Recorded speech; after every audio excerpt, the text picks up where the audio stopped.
오늘 우리에게 주시는 하나님의 말씀은 누가복음 9장 51절에서 56절입니다.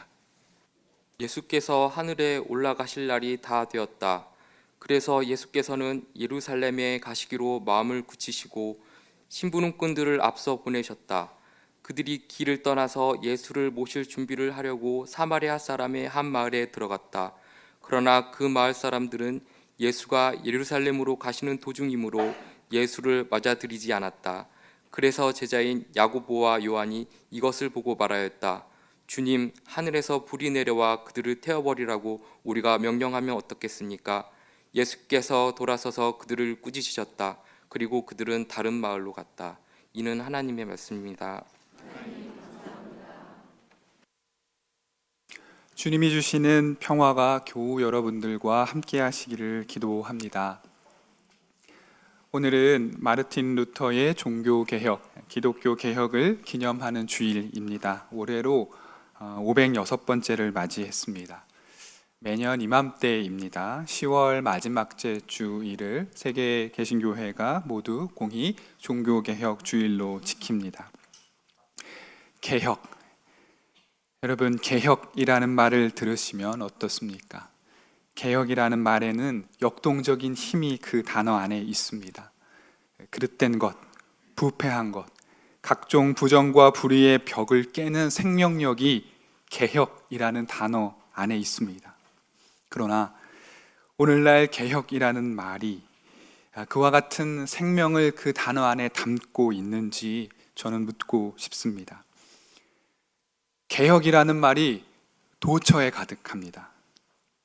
정치, 경제, 사회 분야를 막론하고 너도 나도 개혁이라는 말을 자신의 주장 앞에 붙입니다. 이것은 마치 개혁이라는 깃발을 높이 쳐들기만 하면 개혁이 저 알아서 따라올 것으로 생각하는 모양입니다. 우리는 16세기의 신학자이자 사자였던 마르틴 루터가 오늘부터 개혁이란 것 한번 해보자 하는 마음으로 506년 전에 어느 날 비텐베르크 대학교의 정문에 95가지 반박문을 내어 걸지 않았음을 알아야 합니다. 루터는 그날 자신의 입지와 생명을 위협하고 또 그가 사랑했던 교회의 커다란 분열을 일으키기에 너무도 뻔했던 그 위험한 일을 도대체 왜 할 수밖에 없었을까? 우리는 이것을 생각해야 할 것입니다. 아니, 루터 이전에 이미 14세기부터 존 위클리프, 15세기의 얀 후스, 사보나놀라, 그리고 에라스무스 등 역사적으로 적지 않았던 인물들이 개혁의 중심에 서 있었습니다. 그들은 당대의 종교 권력을 정면으로 비판했고 그렇기에 그들의 삶은 고단하고 괴로웠습니다. 그런데도 이들이 개혁가의 삶을 선택할 수밖에 없었던 이유는 무엇이겠습니까? 다양한 이야기가 가능하겠으나 저는 이들의 마음에 가득했던 한 가지 마음이 있었다면 그것은 미안함이라고 생각합니다.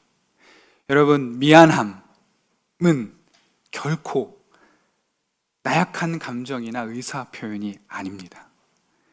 과거의 개혁가들은 복음의 본질이 심각하게 훼손당하는 현실에 대해서 미안했습니다. 그리스도인으로서 약한 자들의 피난처가 되어야 하는 교회가 온갖 권력과 욕망의 투기장이 되어버린 현실에 대해서 미안했기에 목숨을 걸었습니다.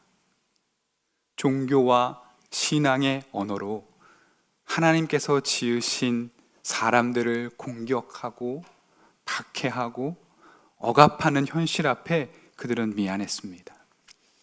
여러분, 그러나 이들이 무엇보다 미안하고 너무나 죄송해서 얼굴을 들 수 없었던 분이 계셨겠죠. 그분이 누구겠습니까? 하나님입니다.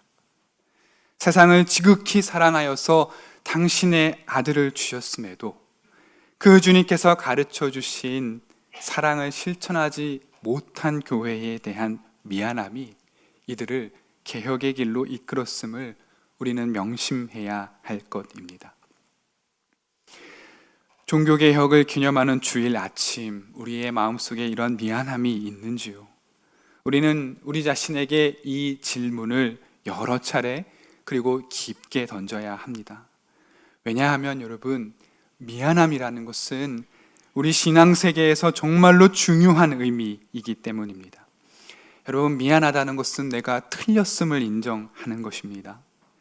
미안하다는 것은 나로 인하여서 나의 의도와 상관없이 누군가를 상처 주고 누군가에게 아픔을 주었을 수도 있다는 것을 인정하고 시작하는 마음입니다.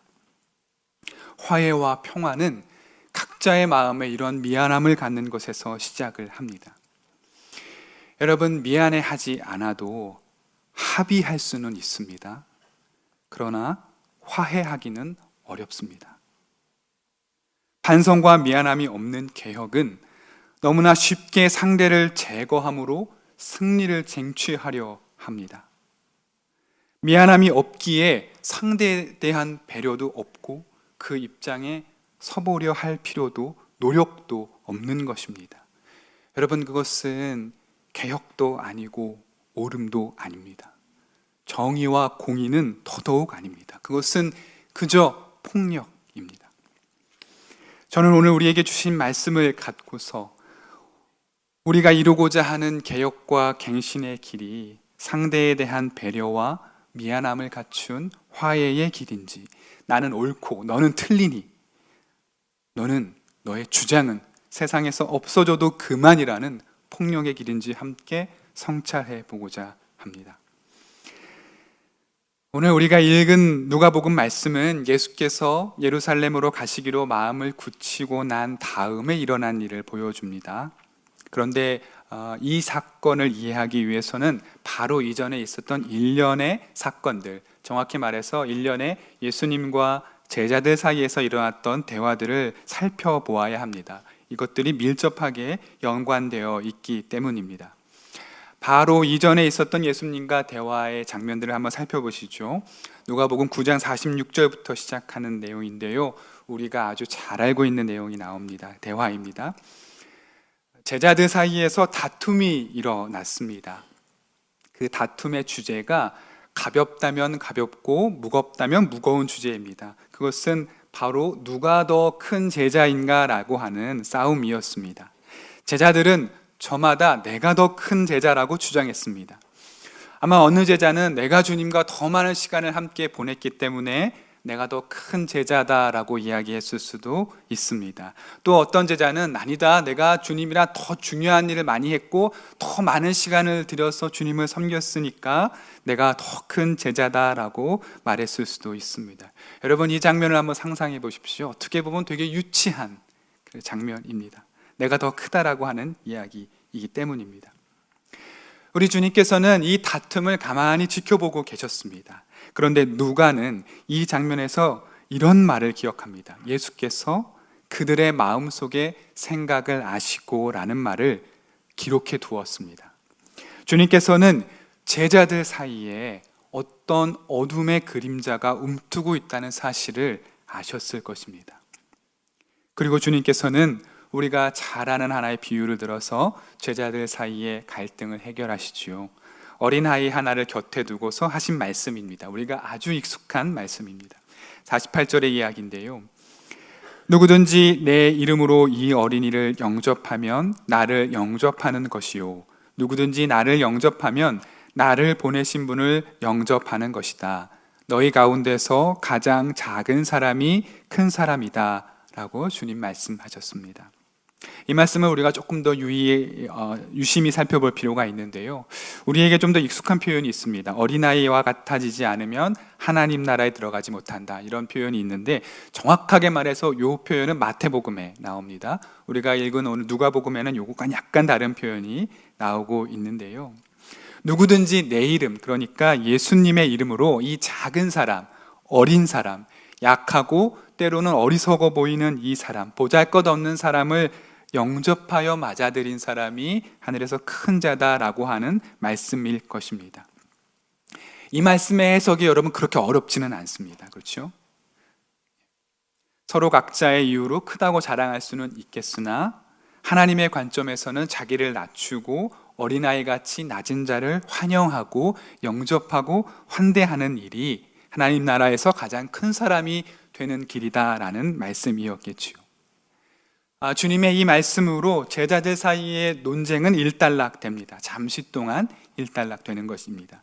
그러나 그들 사이에서 피어오르고 있었던 불길한 그림자는 여전합니다. 여러분, 이 말씀을 염두에 두시고 다음 장면을 한번 살펴보시죠. 시간이 잠시 흘렀습니다. 그런데 제자들 사이에 또 다른 어떤 논쟁이 일어나게 되었습니다. 이번에는 제자들 사이에서 반목한 것이 아닙니다. 그것이 아니라 제자들과 다른 사람 사이에서 다툼이 일어났습니다. 개요는 이러합니다.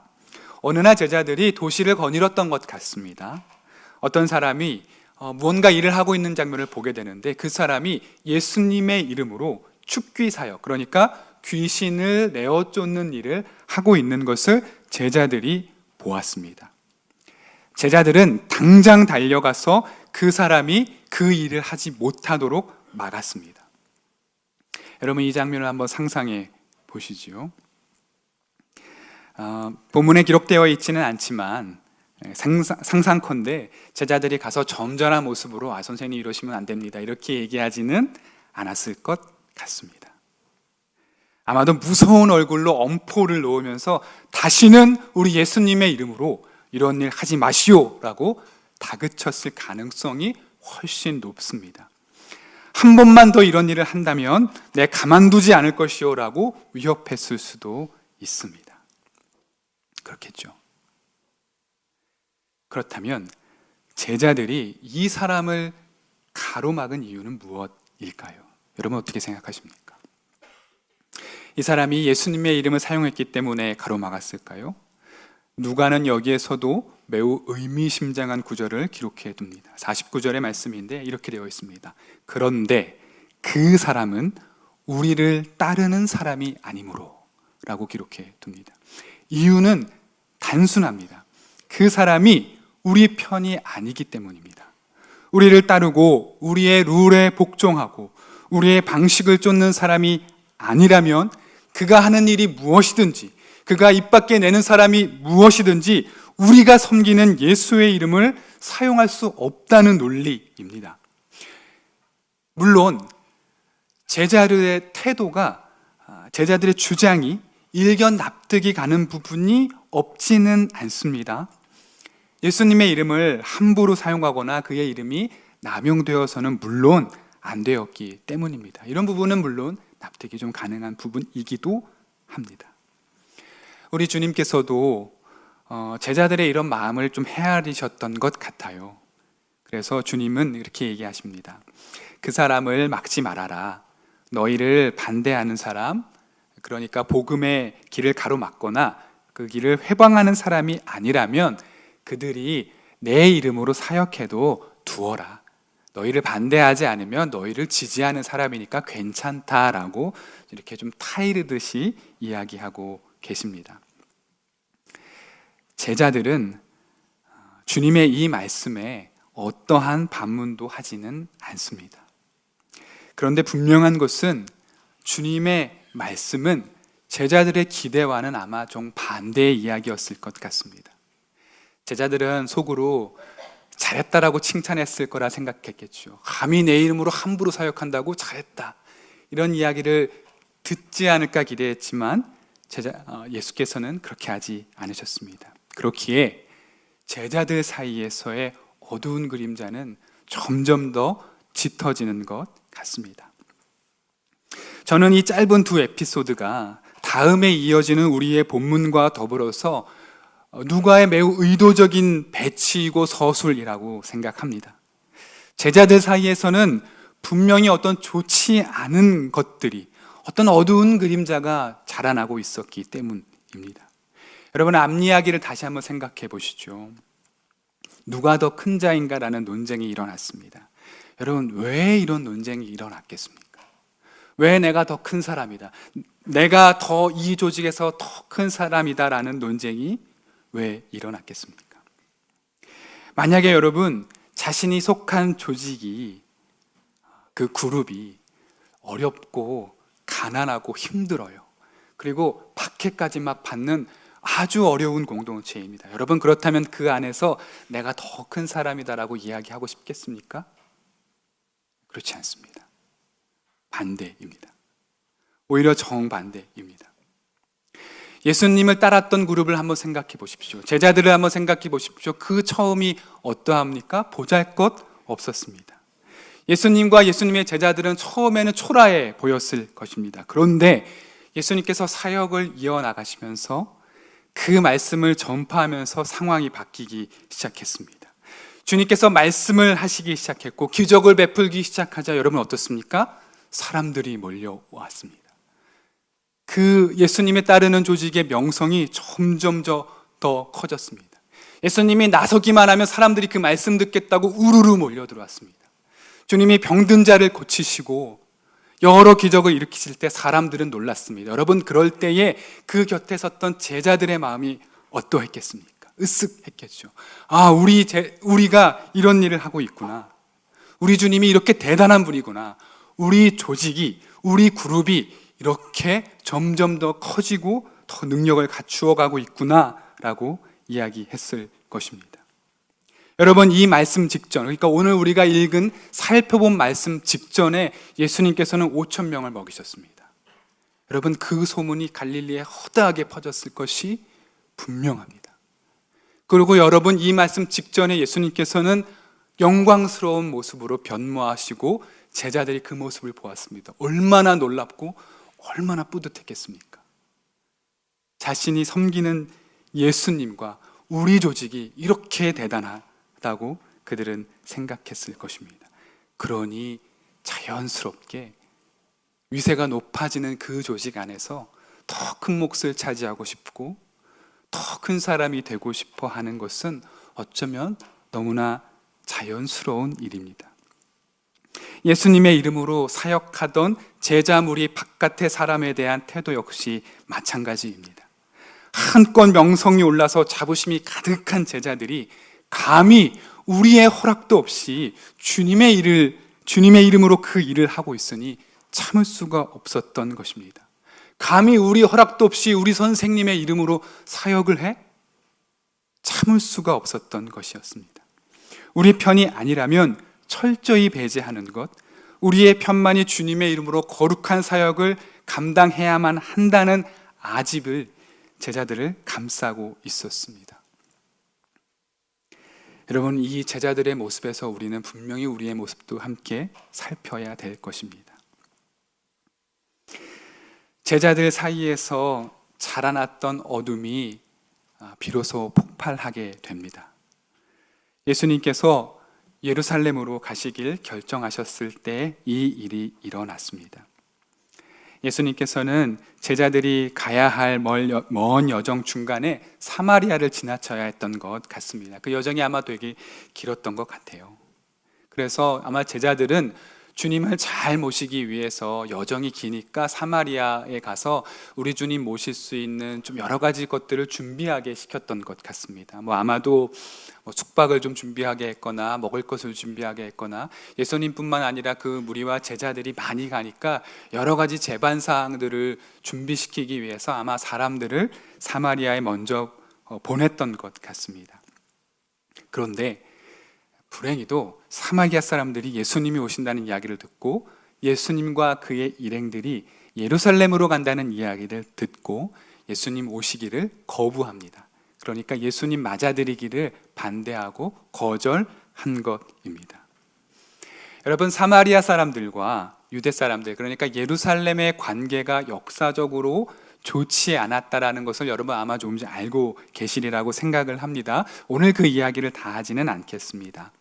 다만 사마리아의 사정이 어떠하던 간에 지금은 이 사마리아 사람들이 예수님과 그의 제자들을 받아들일 수 없었던 것 같습니다. 거절했던 것 같습니다. 문제는 예수님이 거절당했다라는 이야기를 듣고 제자들의 분노가 폭발한 것입니다. 그래서 제자 중에 가장 가까웠다라고 얘기하는 야고보와 요한이 예수님께 이렇게 제안하는 것입니다. 54절의 말씀입니다.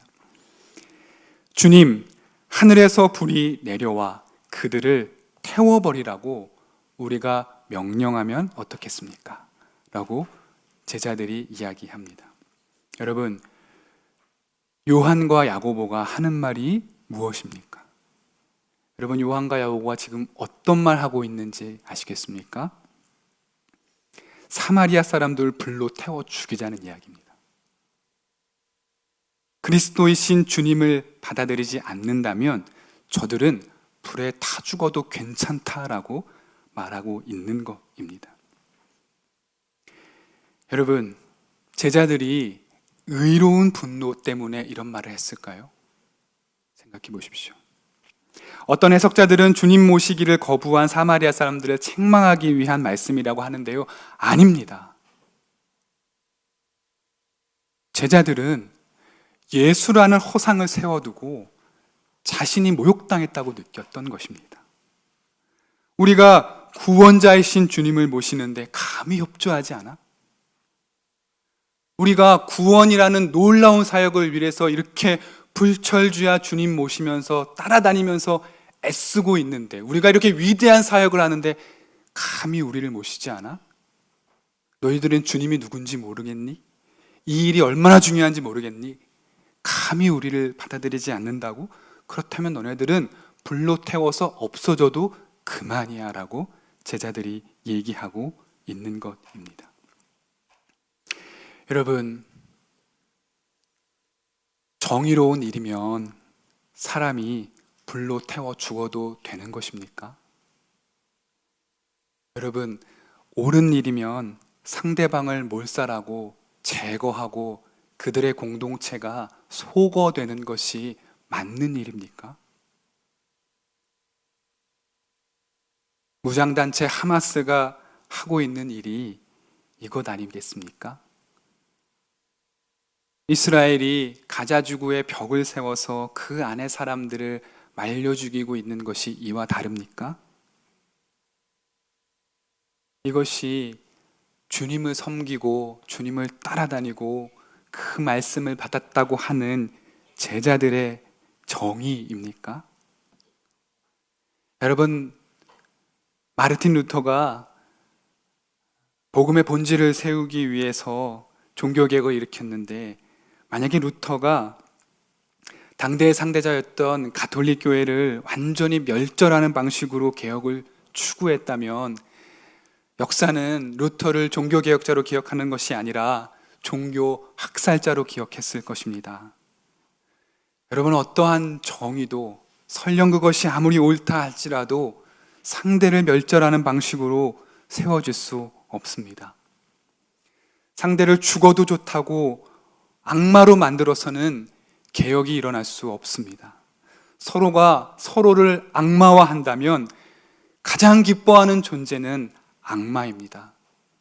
여러분, 이것을 기억하시기 바랍니다.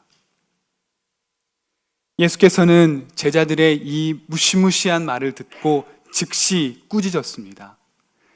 우리가 갖고 있는 성경에는 그 꾸짖음의 내용이 나와 있지는 않은데요, 권위 있는 다른 신약의 사본들에는 이 내용이 나와 있습니다. 아마 여러분들이 갖고 계신 성경책의 각주 부분을 보면은 그 본문이 좀 나와 있을 것인데요, 새번역 성경은 그 부분을 이렇게 번역하고 있습니다. 한번 들어보시죠.